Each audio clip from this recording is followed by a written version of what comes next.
नमस्कार, ये आकाशवाणी पटना है। अब आप रचना सहाय से प्रादेशिक समाचार सुनिए। प्रधानमंत्री नरेंद्र मोदी ने आज नई दिल्ली स्थित अपने आवास पर एक उच्च स्तरीय बैठक की। बैठक में रक्षा मंत्री राजनाथ सिंह, विदेश मंत्री सुब्रमण्यम जयशंकर, राष्ट्रीय सुरक्षा सलाहकार अजीत डोभाल, रक्षा प्रमुख जनरल अनिल चौहान, थल सेना प्रमुख जनरल उपेंद्र द्विवेदी, नौसेना प्रमुख एडमिरल दिनेश त्रिपाठी और वायु सेना प्रमुख air chief marshal Amarpreet Singh मौजूद थे। ये बैठक कल दोनों देशों के सैन्य अभियान महानिदेशकों के एक दूसरे से बात करने के बाद संघर्ष विराम के मद्देनजर हुई। दोनों देशों के ये अधिकारी कल फिर बात करने वाले हैं। इससे पहले विदेश सचिव विक्रम मिस्री ने कल नई दिल्ली में मीडिया को बताया था कि भारत पाकिस्तान द्वारा संघर्ष विराम उल्लंघन को बहुत गंभीरता से लेता है।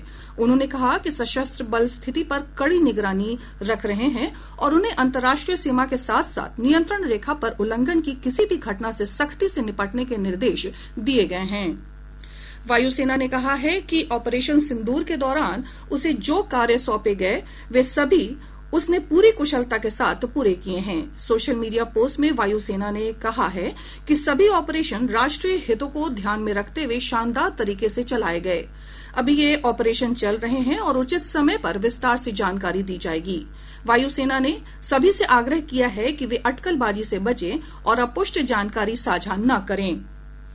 विश्व के कई नेताओं ने भारत और पाकिस्तान के बीच संघर्ष विराम का स्वागत करते हुए इसे दोनों देशों के बीच तनाव कम करने की ओर एक महत्वपूर्ण कदम बताया है।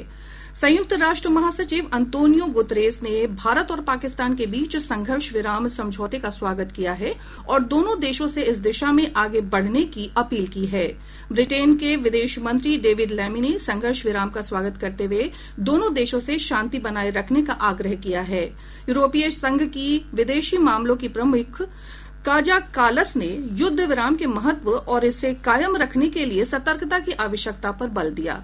सऊदी अरब के विदेश मंत्रालय ने एक वक्तव्य में उम्मीद जताई है कि ये संघर्ष विराम क्षेत्र में शांति और सुरक्षा को बहाल करने में योगदान देगा।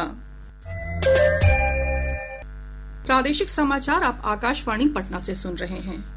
जम्मू कश्मीर में जम्मू जिले के आरएसपुरा सेक्टर में ड्यूटी पर तैनात बीएसएफ के सब इंस्पेक्टर मोहम्मद इम्तियाज पाकिस्तान की गोलीबारी में शहीद हो गए। वे सारण जिले के गरखा थाना क्षेत्र के नारायणपुर गांव के रहने वाले थे। उनका पार्थिव शरीर आज शाम तक पैतृक गांव पहुंचेगा, जहां पूरे राजकीय सम्मान के साथ उन्हें सुपुर्द खाक किया जाएगा। प्रदेश के अधिकांश भागों में तापमान बढ़ने से गर्मी का प्रकोप बढ़ गया है। मौसम विभाग ने अपने पूर्वानुमान में कहा है कि अगले 2 दिनों के दौरान राज्य के गोपालगंज, मधुबनी, पूर्णिया, जमुई, दरभंगा, मधेपुरा, सिवान, पूर्वी और पश्चिमी चंपारण में लू चलने की संभावना है। वहीं प्रदेश के अन्य जिलों में मौसम गर्म और शुष्क रहने की संभावना है।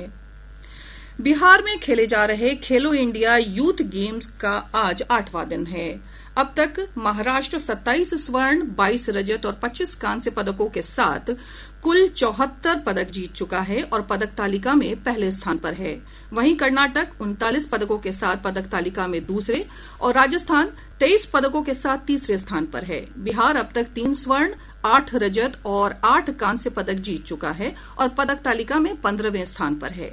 इधर आज कबड्डी के अंडर 18 बालक वर्ग के फाइनल में हरियाणा ने महाराष्ट्र को 39-28 से पराजित किया। इसके साथ ही आकाशवाणी पटना से प्रसारित प्रादेशिक समाचार का ये अंक समाप्त हुआ।